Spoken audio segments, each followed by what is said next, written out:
তুই আমার বলে নিতাইছিস?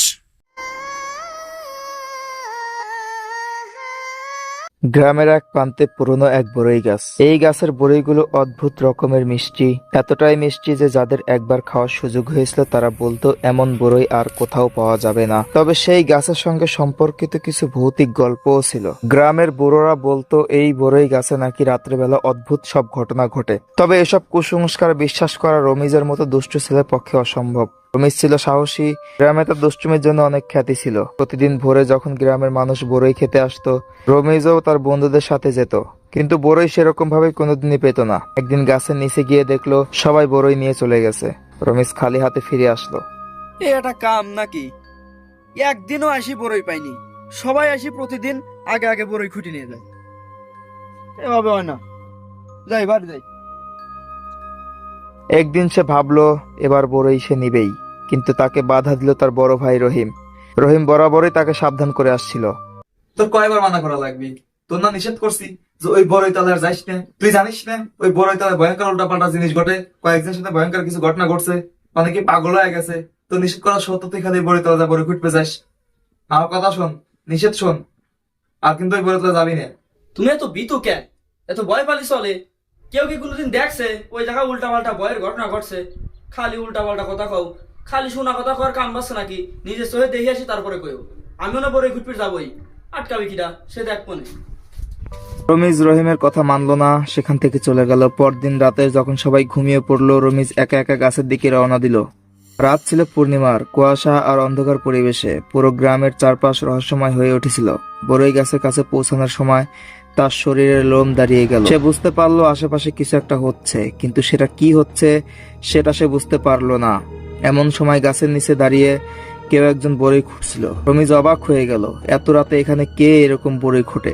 রমিজ কাছে এগিয়ে গেল, চোখ কুঁচকে দেখলো, আরে এ তো মতিন। রমিজ অবাক হয়ে ভাবলো এত রাতে মতিন এখানে কি করছে। মতিন তখনও বড়ই খোঁটায় ব্যস্ত ছিল, কিন্তু রমিজ মতিনকে দেখে চমকে উঠল। রমিজ মতিনকে ডাকলো। মতিন, মতিন কোনো উত্তর দিচ্ছিল না, শুধু বড়ই খুঁড়তে লাগলো। রমিজ আবারও তাকে ডাকলো, তবুও কোনো সাড়া পেল না। রমিজ তাকে ডাকতে গেল। রমিজ তার হাত মতিনের কাঁধে রাখলো।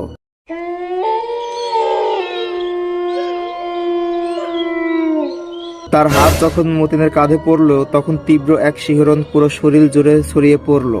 মতিন মুখ তুলে তার দিকে তাকালো, কিন্তু সেটা কোনো সাধারণ চোখ ছিল না। বড় বড় লালচে চোখ, যেন এক আগুনের গোলা। রহস্যময় চেহারা দেখে রমেশ ভেবে নিল এটা মতিন হতেই পারে না, কারণ মানুষের চোখ কখনো এরকম আগ্নেয়গিরির মতো জ্বলে না। মতিন রূপী সেই জিনিসটা রমেশকে উদ্দেশ্য করে ভয়ঙ্কর ভাবে বলে উঠল, তুই আমার বলে নিতাইছিস?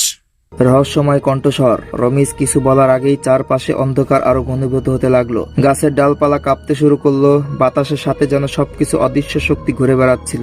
রমিজের বুকের ভেতর চাপা এক ভয় জমে উঠলো। মনে হলো এই পৃথিবীতে সে একা নয়, তার চারপাশে আরো কিছু অদৃশ্য উপস্থিতি রয়েছে। রমিজের দম আটকে যাচ্ছিল, আর কিছুটা সময় থাকলে হয়তো ওর উপর আরো কোনো বড় ধরনের বিপদ আসতে পারে। তারপর সেই মতিন রূপী রহস্যময় জিনিসটি রমিজকে উদ্দেশ্য করে বলল, তুই এখন আমার সাথে যাবি। রমিজ আর নিতে পারল না। রমিজ দ্রুত দৌড়ে পালানোর চেষ্টা করলো, কিন্তু তার পা যেন মাটিতে আটকে গিয়েছিল।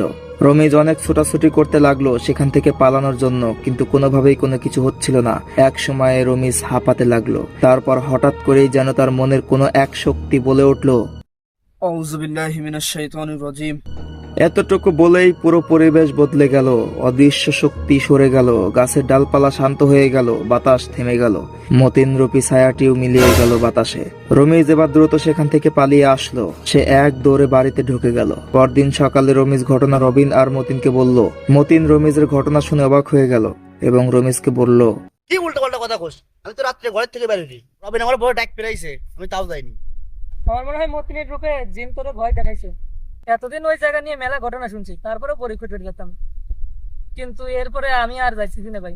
আমার সাথেও যে এমন ঘটনা ঘটবে না তার গ্যারান্টি কি? আল্লাহর অশেষ রহমতে আমি কালকে ওই জায়গাতে বাইসে আইছি। আমি আর ওই জায়গা পরে ফিরতে যাচ্ছি। আমার খুব ভালো একটা শিক্ষা হয়েছে।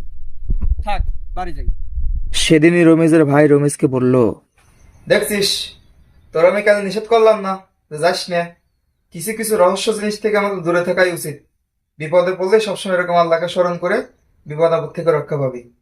যদি কালকে আমার কথাটা শুনতি তাহলে এই বিপদটা তোর উপর যেত না। তারপর থেকে রমিজ আর কখনোই বড়ই গাছের কাছে যায়নি। গাছটি যেন এখন তার কাছে এক শপথ হয়ে দাঁড়িয়েছিল যে কোনো অপশক্তির মধ্যে আর কোনো রকমের আগ্রহ রাখা উচিত না।